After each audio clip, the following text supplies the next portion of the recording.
Hi అండి. డేట్స్తో హెల్తీగా brownie చేసుకుందామా? పిల్లలు బ్రౌనీ అడిగినప్పుడు బయట నుంచి కొనిచ్చే కంటే ఈజీగా ఇలా ఇంట్లో చేసామంటే పిల్లలు కూడా ఇష్టంగా తింటారు. అలాగే హెల్తీగా చేసి ఇచ్చినట్టు ఉంటుంది. ఫస్ట్ అయితే డేట్స్లో నుంచి సీడ్ తీసేసి జార్లోకి వేసుకోవాలి. అలాగే 1 కప్ వరకు పీనట్ బటర్ తీసుకుంటున్నానండి. ఇది హోమ్ మేడ్ అండి. ఈ వీడియో ఆల్రెడీ మన ఛానల్లో ఉంది.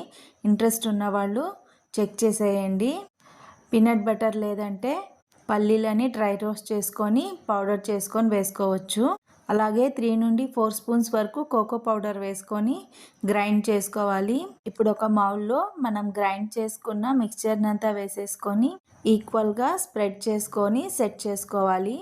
పైనుంచి మీకు నచ్చిన డ్రై ఫ్రూట్స్ వేసుకొని 15 to 20 మినిట్స్ వరకు ఫ్రిడ్జ్లో పెట్టుకొని ఇలా చిన్న చిన్న పీసెస్గా కట్ చేసుకున్నామంటే హెల్తీగా ఇంట్లోనే బ్రౌనీ రెడీ అయిపోతుందండి.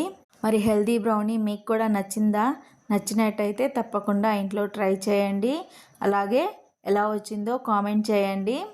రెసిపీకి మర్చిపోకుండా లైక్ ఇచ్చి మీ ఫ్రెండ్స్ అండ్ రిలేటివ్స్కి షేర్ చేసి మన ఛానల్ నజ్మాస్ కిచెన్కి సబ్స్క్రైబ్ చేసుకోండి.